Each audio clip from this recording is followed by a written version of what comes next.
nama saya Rahayu Hardita. Bapak Ibu bisa panggil saya Mbak Dita. Saya adalah seorang dosen di salah satu universitas di Jakarta. Boleh panggil saya Mbak, boleh panggil Ibu, yang nggak boleh panggil sayang. Karena biasanya yang panggil sayang lama-lama suka ngilang. Ya, bercanda. Oke, sudah. Ya. Kalau yang muda, ya. Ini soal nomor 1. Jadi yang ada di slide saya adalah soal-soal yang mungkin banyak teman-teman banyak pertanyakan gitu ya. Baru nanti kita bahas soal-soal tambahannya. Tapi saya usahakan secara runut. Ya, disintegrasi merupakan suatu keadaan ketika individu dalam masyarakat tidak dapat menjalin kerukunan dan kebersamaan. Hal ini mengancam persatuan dan kesatuan bangsa. Contoh disintegrasi yang berlangsung dalam waktu lama adalah, silakan next Mas, ini pembahasannya, ini seperti membuat kartu soal ya. Disintegrasi adalah suatu keadaan ketika individu dalam masyarakat tidak dapat menjalin kerukunan dan kebersamaan. Hal ini mengancam persatuan dan kesatuan bangsa. Jadi kata kuncinya mengancam persatuan dan kesatuan bangsa. Contoh disintegrasi yang berlangsung dalam waktu lama. Nah, ini dalam waktu lama. Kita balik lagi ke slide sebelumnya, Mas. Boleh? Tolong. Ya, jawabannya adalah E, pergolakan antar daerah. Kenapa jawabannya E? Apakah aksi mogok kerja oleh buruh berlangsung dalam waktu yang lama? Tidak, betul. Nah, meningkatnya kriminalitas. Enggak mungkin tiap hari lah ya. Masa kecopetan tiap hari, kecopetan hobi? Enggak ya. Lalu kemudian ada terjadinya invasi militer orang asing, ini udah penjajahan bukan ya? Enggak masuk. Lalu tawuran antar ormas. Apakah ini masuk dalam kategori berlangsung dalam waktu yang lama? Oh, ormasnya antar daerah, bisa. Enggak ya. Jadi yang paling memungkinkan adalah pergolakan antar daerah. Nah, salah satu contoh dari disintegrasi bangsa adalah peristiwa PRRI Permesta. Mungkin ada yang masih ingat pelajaran sejarah? Ingat, di mana peristiwa PRRI Permesta? Di mana ya? Apakah dia melompat ke Sulawesi? Tidak dong, dia kan ada di Sumatera. Ya. Kemudian ada Republik Maluku Selatan. Nah, ini hal-hal yang mengancam disintegrasi bangsa. Lanjut ke nomor berikutnya. Nah, ada sebenarnya nomor 2 juga. Ini bicara tentang integritas. Sebentar. Ini hilang.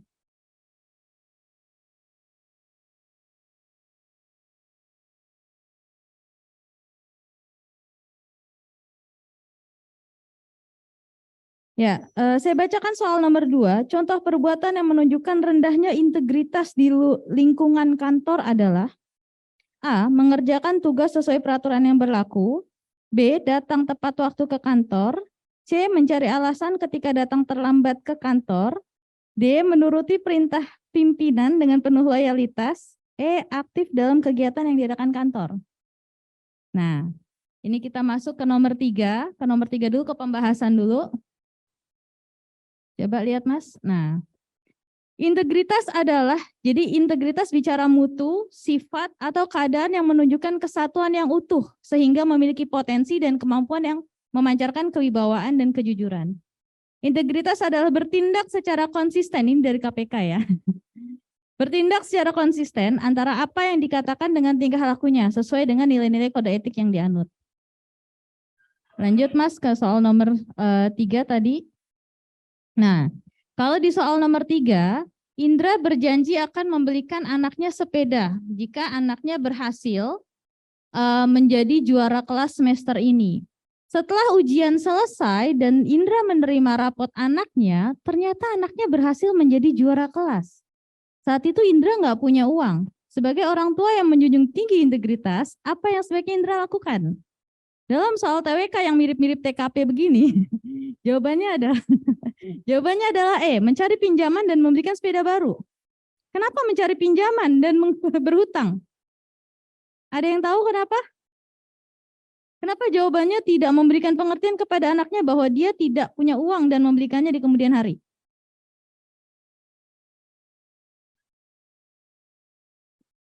Betul, Mas, karena konsisten. Jadi integritas bicara kita menepati apa yang sudah seharusnya berlaku, gitu ya. Jadi memutuskan untuk menunda sepeda sampai uangnya cukup, ini nggak bijak juga ya. Bukan nggak bijak, sudah bisa aja. Itu pilihan orang tua. Tapi ketika bicara integritas, lalu kemudian masuknya materi TWK, maka jawaban yang paling tepat adalah mencari pinjaman dan membelikannya sepeda baru. Karena harusnya sudah dipersiapkan sejak awal. Kalau sudah berjanji masalah nanti uangnya kepake atau enggak, ya itu urusan nanti. Gitu. Paham? Nah, kita lanjut lagi ke pembahasan. Lihat pembahasan. Integritas adalah bertindak secara konsisten antara apa yang dikatakan dengan tingkah laku. Integritas bicara kejujuran. Langsung pada diem, saya jadi nggak enak. Integritas bicara tentang kejujuran, konsistensi gitu ya. Nah, istiqomah katanya, oh serem banget istiqomah nih. Iya ya, istiqomah katanya gitu. Nah, kalau pertanyaan tadi nomor 2, contoh perbuatan yang menunjukkan rendahnya integritas di lingkungan kantor. Jawabannya adalah C, mencari alasan ketika datang terlambat ke kantor.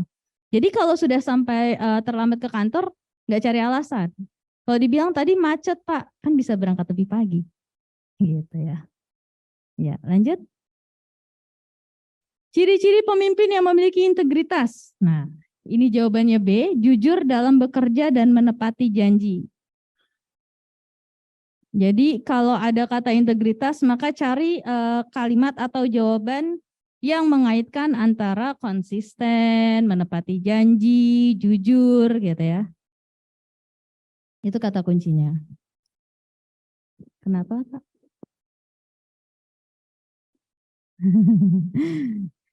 Lanjut. Nah, ini nih. Nomor 5 ini banyak yang salah nih. Pagar rumah Anda sulit sekali didorong. Setelah Anda cek, ternyata rodanya keluar jalur.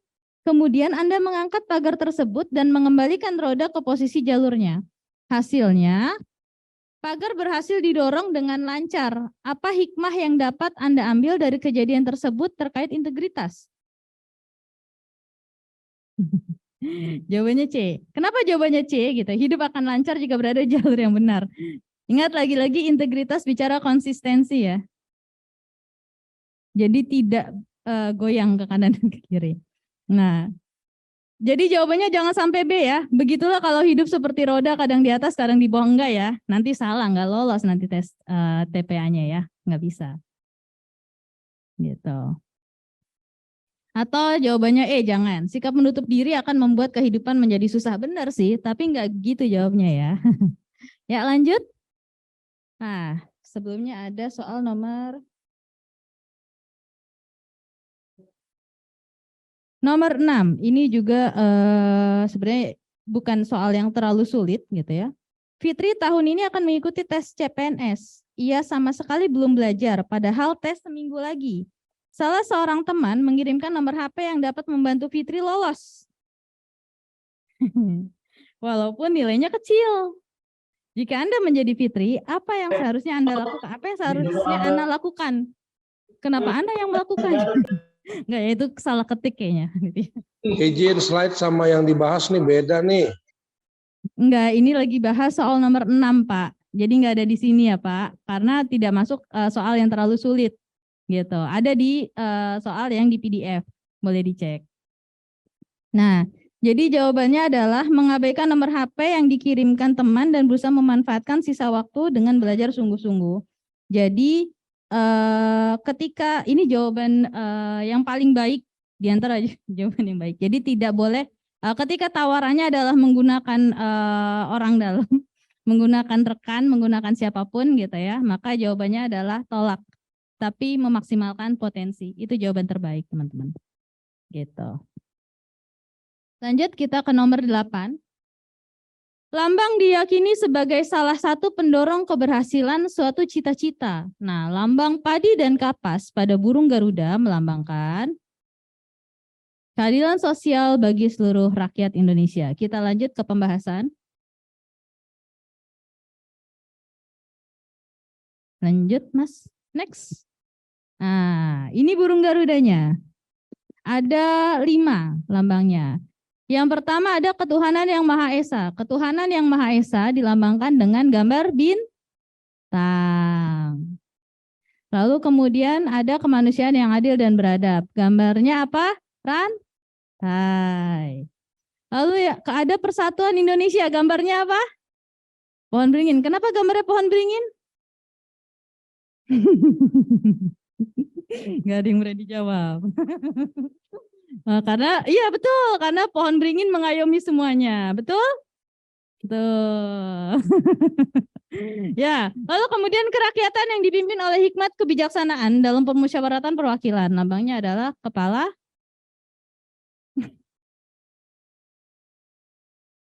Ya, kepala banteng ya. Ya. Lanjut.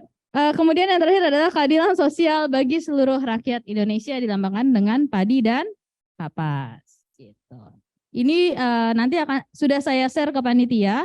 Nanti bisa mungkin dibagikan ke teman-teman PowerPoint-nya. Lanjut.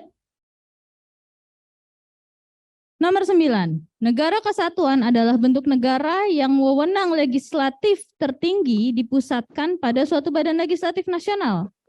Pernyataan tersebut merupakan pendapat dari Armstrong ya. Ada yang bahas Machiavelli? Ada yang jawab Machiavelli? Enggak ada ya? Jangan dong. Kita lanjut ke pembahasan. Ya. Jadi, pengertian negara kesatuan menurut Armstrong adalah bentuk negara berdaulat di mana hanya mempunyai satu kekuasaan paling tinggi, yakni pemerintahan pusat, di mana letak kekuasaan legislatif tertinggi dipusatkan dalam suatu legislatif nasional. Nah, kalau Abu Daud Busroh, pengertian negara menurut Abu Daud Busroh adalah negara yang mempunyai sifat tunggal atau tidak terbagi menjadi beberapa negara. Enggak mau. Gitu. Nah, kita lanjut. Ada pembahasan selanjutnya, next. Nah, menurut Krenberg, negara adalah sistem dari tugas-tugas umum dan organisasi yang dikelola untuk mewujudkan tujuan dari masyarakat yang ada di negara tersebut. Jadi jawabannya bukan ya. Nah, kalau Machiavelli adalah dikatakan sebagai guru para diktator. Jadi lebih banyak bicara tentang bagaimana menjadi seorang pemimpin dan memimpin negara. Negara terbagi menjadi dua, republik dan monarki. Negara harus bersifat ekspansif. Gitu. Nah, Immanuel Kant ini lebih banyak bicara tentang tujuan negara. Tujuan negara adalah menjamin terlaksananya kepentingan umum. Gitu. Jadi yang bicara tentang negara tadi sudah kita lihat ya, pengertiannya yang sesuai. Lanjut next. Nomor 11.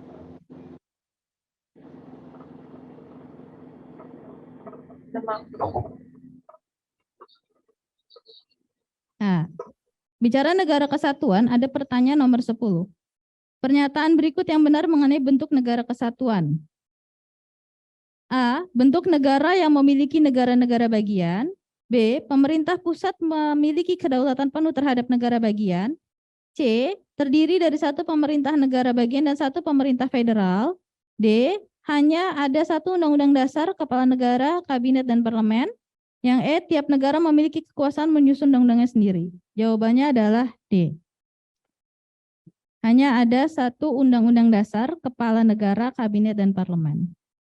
Gitu. Ya, nomor 11.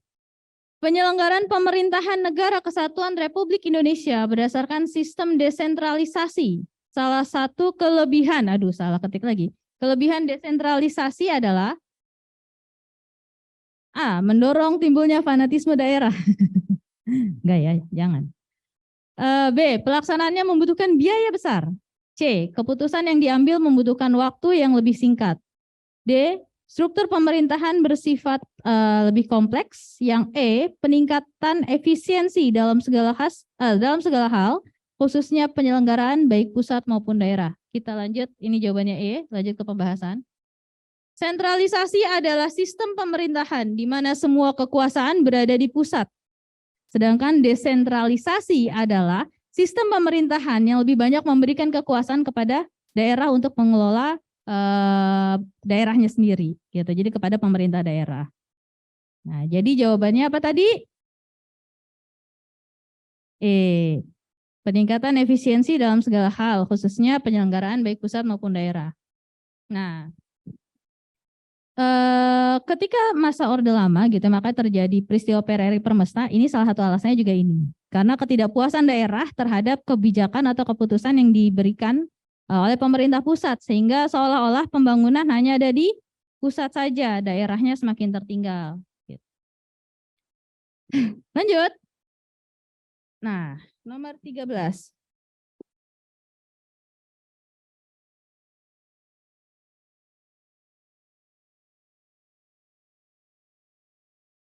Wawasan Nusantara sebagai konsepsi wilayah muncul sejak wawasan Nusantara sebagai konsepsi kewilayahan muncul sejak C. Dikeluarkannya Deklarasi Juanda pada tanggal 13 Desember 1957. Next, coba lihat. Nah, ini pembahasan untuk soal nomor 13. Deklarasi Juanda yang dicetuskan pada tanggal 13 Desember 1957 oleh Perdana Menteri Indonesia pada saat itu, Juanda Kartawijaya, adalah deklarasi yang menyatakan kepada dunia bahwa Laut Indonesia adalah termasuk sekitar, di antara dan di dalam Kepulauan Indonesia menjadi satu kesatuan wilayah NKRI.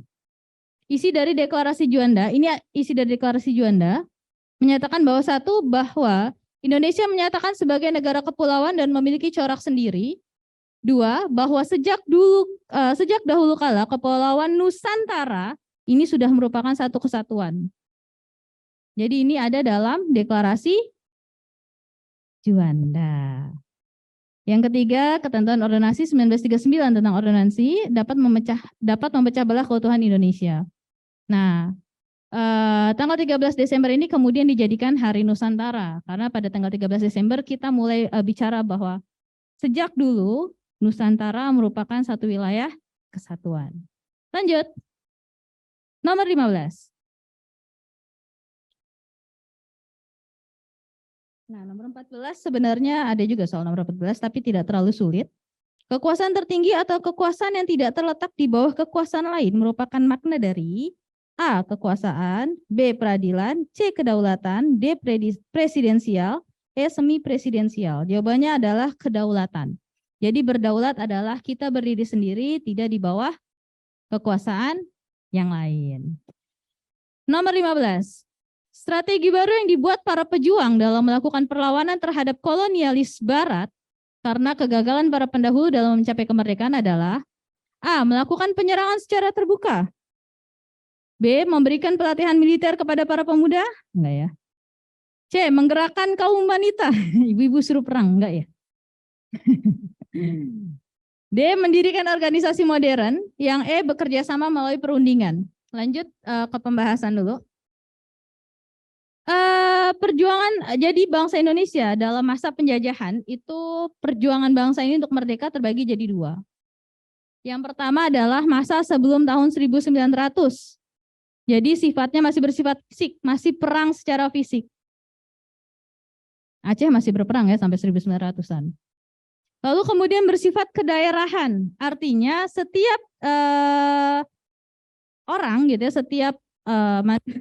setiap warga gitu ya, membela daerahnya masing-masing. Misalnya orang Aceh hanya memerdekakan Aceh gitu ya. Kemudian orang sekarang jadi Jawa Barat gitu ya, Banten membela hanya Banten gitu. Kemudian Sunda Pajajaran hanya membebaskan Sunda Pajajaran, Batavia, Mataram dan sebagainya. Nah, apa yang membedakan dengan 1900? Setelah tahun 1900 kita mengenal yang namanya politik etis. Apa itu politik etis? Ada yang masih ingat? Ayo bapak-bapak, ibu-ibu.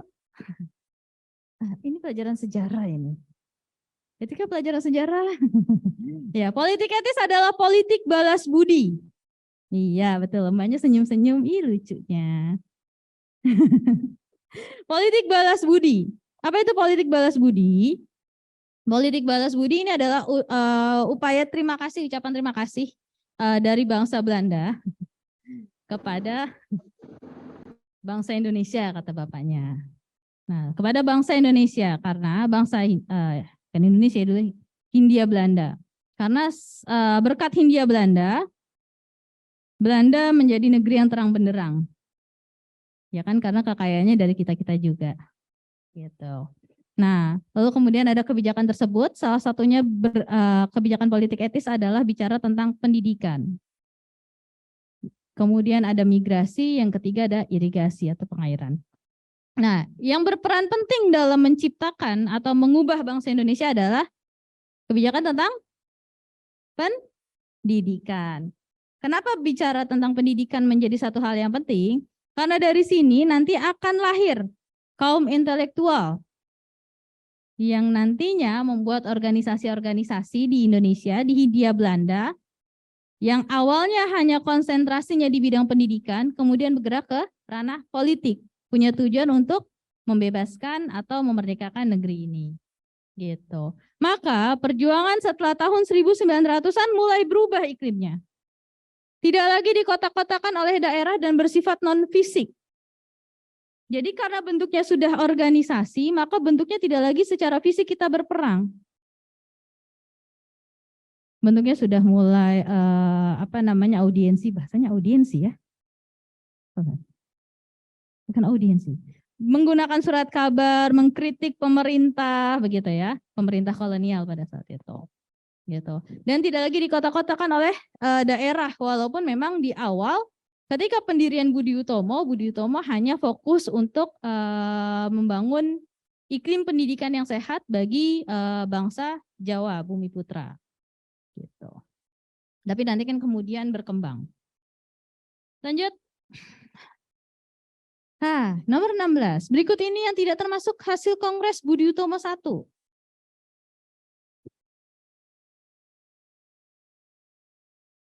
Jawabannya adalah, apa jawabannya? Mana sih soalnya? Jawabannya adalah A. Organisasi Budi Utomo terjun dalam kegiatan politik. Lanjut, kita lihat. Nah, ini hasil Kongres Budi Utomo. Yang pertama adalah menghasilkan kepengurusan perkumpulan baru, kemudian merombak susunan pengurus Budi Utomo yang semula para siswa Stovia digantikan oleh tokoh-tokoh yang lebih berpengalaman. Jadi Budi Utomo ini didirikan di Stovia, sekolah dokter di Jakarta, di Batavia, gitu ya. Lalu kemudian mengesahkan anggaran dasar dan anggaran rumah tangga Budi Utomo, menetapkan tujuan Budi Utomo yaitu mengesahkan kemajuan yang selaras buat negeri dan bangsa, terutama dalam memajukan pengajaran, pertanian, peternakan, perdagangan, teknik industri, dan kebudayaan. Lalu kemudian merumuskan program-program Budi Utomo. Jadi jawabannya yang bukan adalah bergerak di bidang politik. Karena Budi Utomo tidak bergerak di bidang politik ya teman-teman. Tidak. Bergeraknya di bidang pendidikan dan kebudayaan. Lanjut. Nomor 18, berdasarkan politik luar negeri bebas dan aktif, negara Indonesia berhak menentukan arah, sikap, dan keinginannya sebagai negara yang merdeka dan berdaulat. Dengan demikian, negara Indonesia tidak dapat dipengaruhi kebijakan politik luar negeri negara lain. Landasan politik luar negeri Indonesia ada dua, yaitu ini dari Kemenlu ya. Ada dua. Apa jawabannya?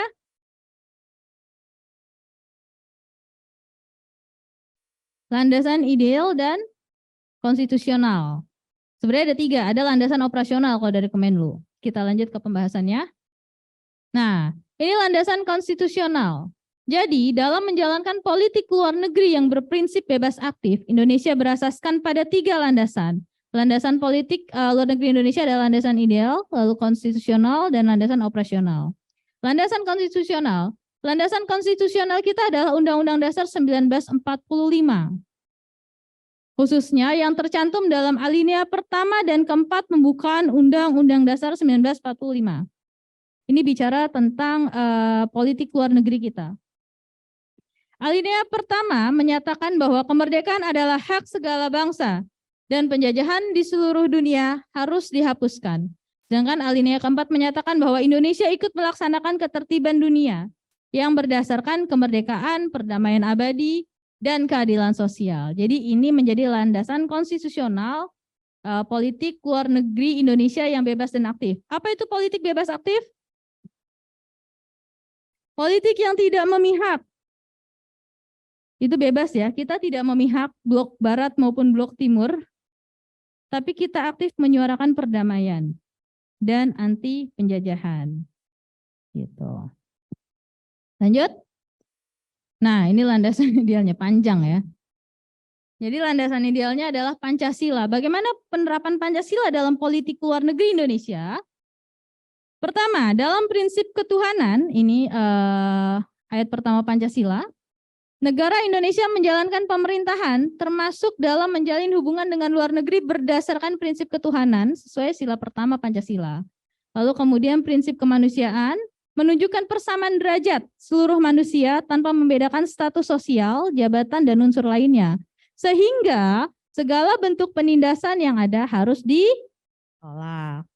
Lalu kemudian ada prinsip persatuan. Segala bentuk upaya untuk mempertahankan persatuan, perdamaian, dan keselarasan masyarakat, serta membangun pertahanan dan kesatuan. Yang keempat ada prinsip demokrasi, bentuk kebijakan yang mampu memecahkan masalah dan mampu menghadapi masa depan bersama-sama dengan bekerja sama, saling membantu dan bermusyawarah untuk mencapai mufakat. Yang terakhir ada prinsip keadilan, upaya mengedepankan prinsip keadilan untuk kesejahteraan dan perdamaian seluruh rakyat Indonesia. Jadi, ini yang menjadikan Pancasila menjadi sebuah ideologi yang terbuka, yang bisa masuk, lebih cair bisa masuk ke mana saja, gitu. Artinya penerapannya bisa dalam bentuk yang lebih luas. Gitu. Lanjut, nah ini landasan operasional. Landasan operasional adalah sebuah landasan yang dipakai untuk mengolah kehidupan nasional sebuah negara secara keseluruhan. Landasan operasional politik luar negeri Indonesia mencakup semua wujud kebijakan luar negeri Indonesia yang memiliki basis operasional. Basis operasional atau komponen landasan operasional meliputi Undang-Undang atau Undang-Undang Nomor 37 tahun 1999 tentang hubungan luar negeri, lalu kemudian Undang-Undang Nomor 24 tahun 2000 yang mengatur tentang segala bentuk perjanjian internasional.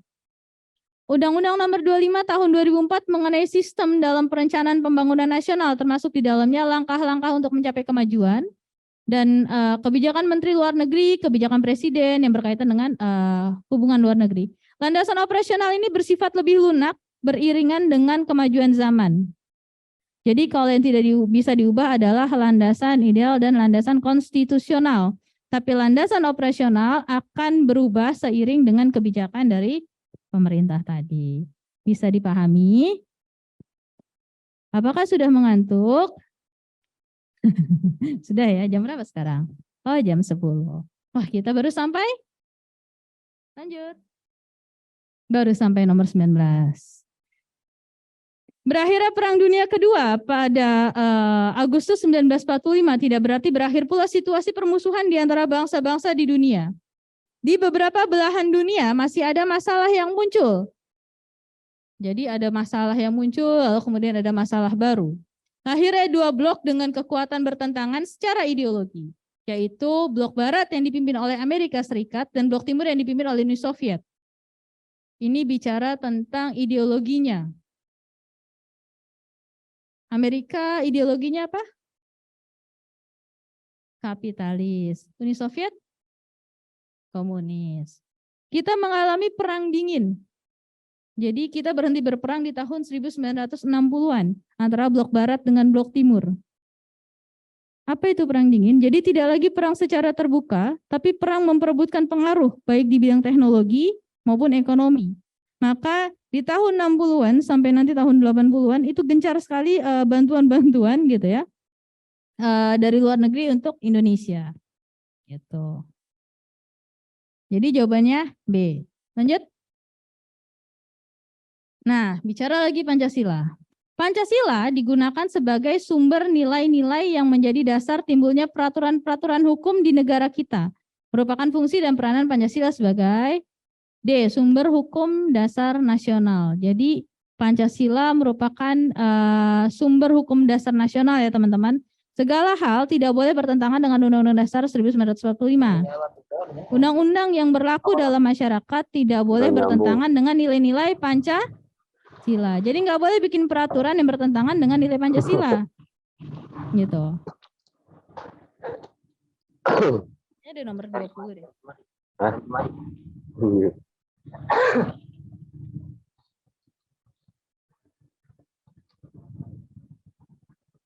Oh, kita lanjut aja. Lanjut.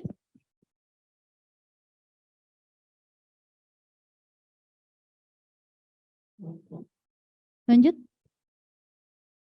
Nah, ini pembahasan soal nomor 21, 22, dan 23. Nomor 22-nya saya bacakan ya. Semua aktivitas kehidupan berbangsa sehari-hari harus sesuai dengan nilai-nilai yang terkandung dalam Pancasila.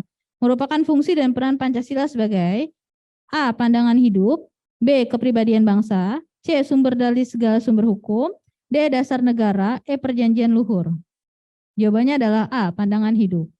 Nah, lalu kemudian soal nomor 23 saya bacakan.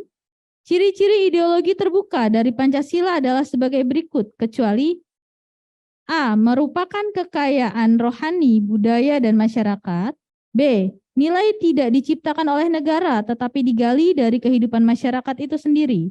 C. Isinya tidak instan, sehingga setiap generasi dapat menafsirkan menurut zamannya. D. Menghargai keanekaragaman dan pluralitas dalam kehidupan berbangsa. Yang E. Menginspirasi masyarakat untuk menerima semua perkembangan zaman. Nah, ini pembahasannya. Jadi kalau nomor 23 jawabannya adalah E. Menginspirasi masyarakat untuk menerima semua perkembangan zaman.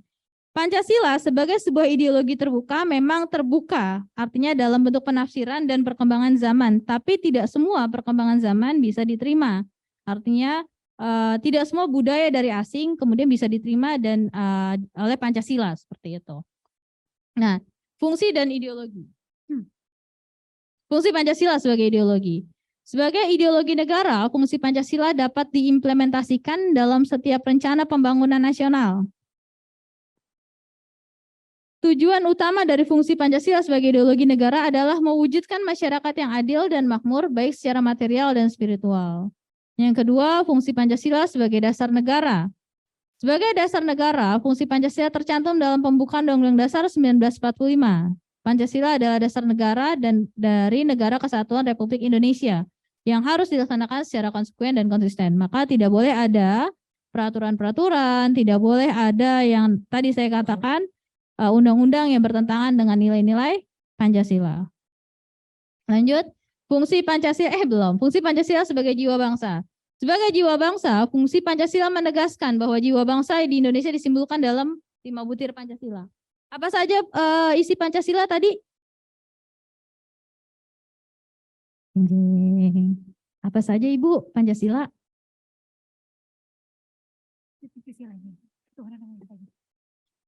Satu, ketuhanan yang Maha Esa.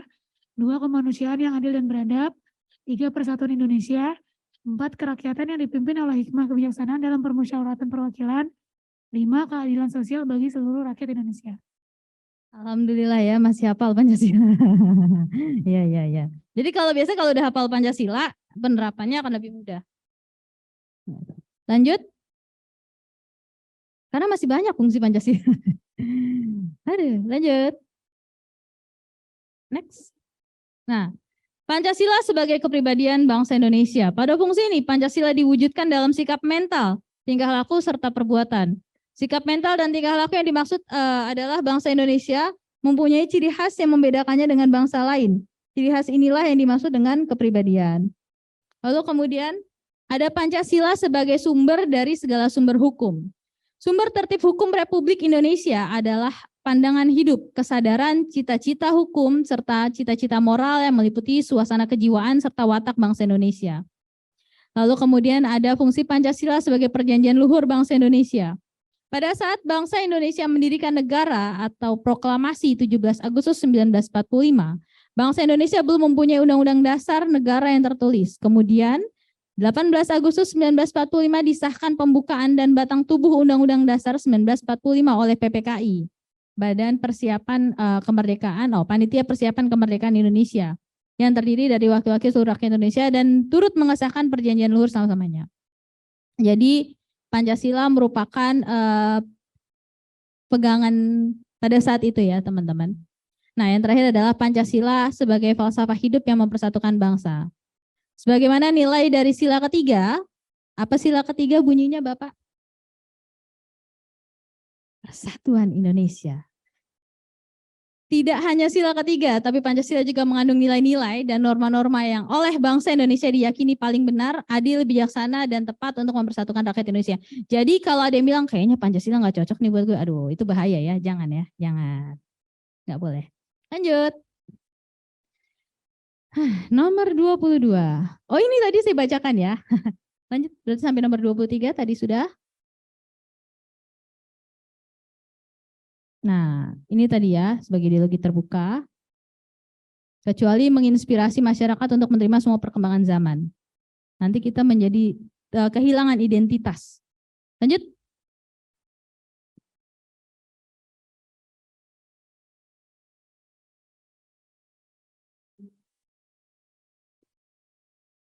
Lanjut, Mbak. Nah. Soal nomor 24-nya mana ya? Coba.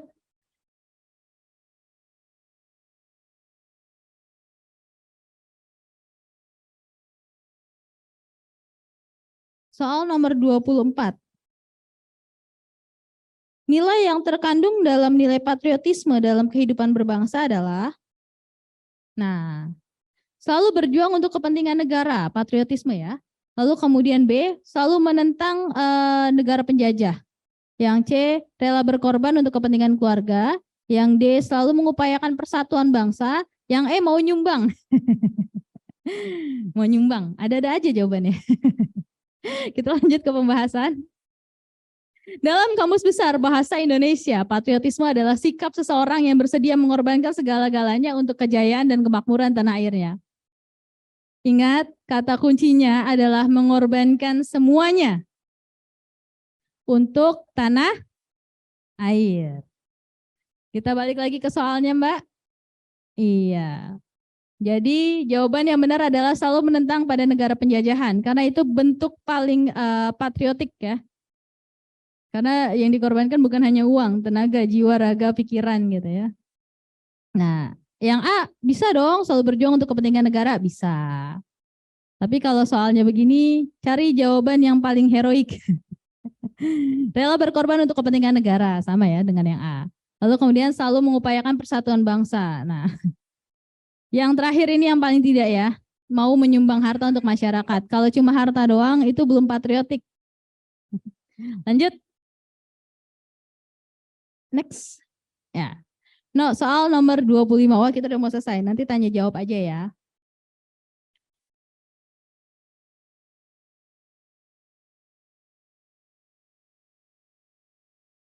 Soal nomor 25. Sumber hukum Indonesia terbagi menjadi dua, yaitu sumber hukum material dan sumber hukum formal. Berikut yang termasuk sumber hukum formal, kecuali A. Undang-undang, B. Kebiasaan, C. Keputusan-keputusan hakim, yang D. Traktat, yang terakhir Pancasila. Jawabannya adalah E. Ada yang tahu kenapa Pancasila tidak masuk dalam kategori hukum formal?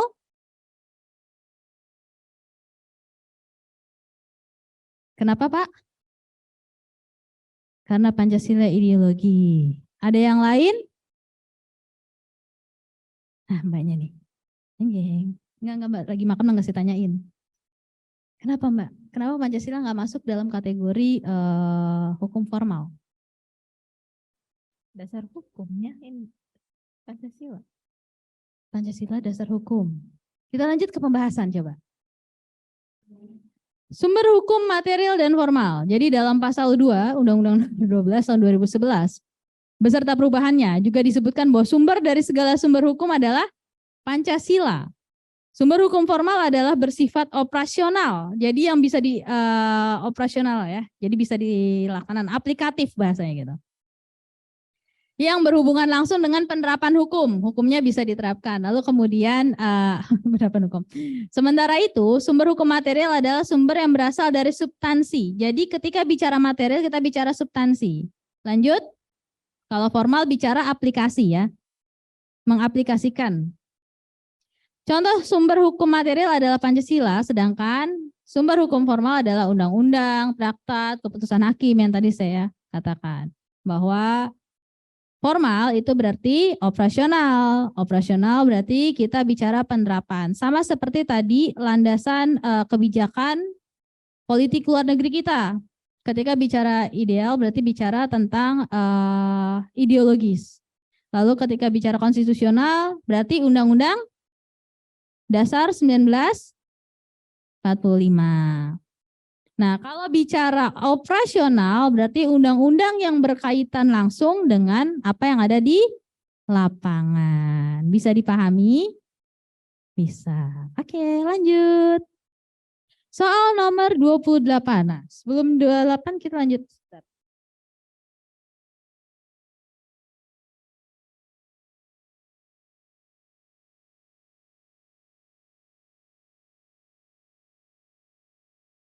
Nah, soal nomor 26 dulu. Sejalan dengan perubahan politik pemerintah kolonial, Wahidin Sudirohusodo yang sejak tahun 1901 menjadi redaktur majalah Ratna Dumila, melalui majalahnya mempropagandakan pentingnya. Setelah tahun 1900 tadi saya katakan Indonesia, perjuangan bangsa Indonesia bergerak di bidang pendidikan, gitu ya. Jadi banyak majalah-majalah yang kemudian mengkritik tentang pelaksanaan pendidikan yang dilaksanakan oleh pemerintah kolonial Belanda terhadap bangsa Bumi Putra. Jadi kalau masa kolonial yang boleh sekolah hanya orang-orang priai, hanya keturunan Raden, hanya bangsawan, itu pun bangsawan tinggi. Gitu. Nah, lalu kemudian nomor 27. Pada tanggal 20 Mei 1908 di Sofia, oleh pelajar-pelajar di sana didirikan organisasi bernama Budi Utomo. Ketuanya siapa Budi Utomo? Yang A ada Wahidin Sudirohusodo, B Dr. Sutomo, C Suraji, D Gunawan Mangunkusumo, yang E Pangeran Aryo Notodirjo. Siapa ketua Budi Utomo? Dr. Sutomo. Dr. Sutomo ya. Saya boleh punya pertanyaan? Boleh ya, kata Mbak Rere boleh tanya-tanya. Oke, kita tanya. Nah, ada siapa ya? Ke belakang aja nih, kayaknya serius-serius nih di belakang. Ini serius nih kayaknya nih. Mbak, saya mau tanya, boleh ya? Kenapa pada tanggal 20 Mei, hari di mana Budi Utomo didirikan, dideklarasikan atau dijadikan sebagai Hari Kebangkitan Nasional, Mbak?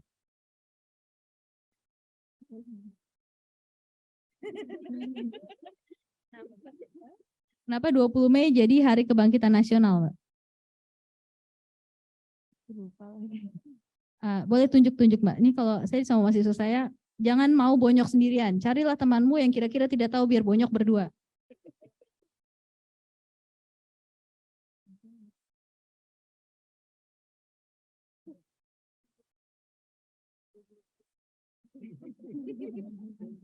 Boleh tunjuk Ibu, boleh tunjuk. Iya Pak, nanti Bapak tunjuk aja Pak, enggak kelar-kelar ya Pak. Kenapa Pak kira-kira? Jawab Pak.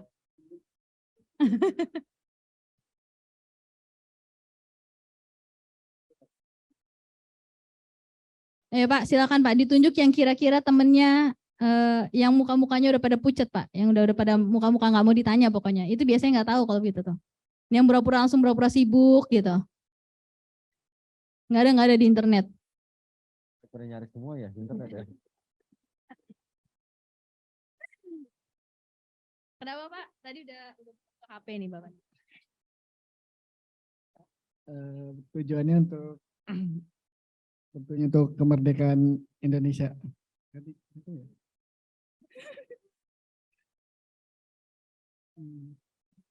Untuk mengangkat derajat bangsa Indonesia. Ya.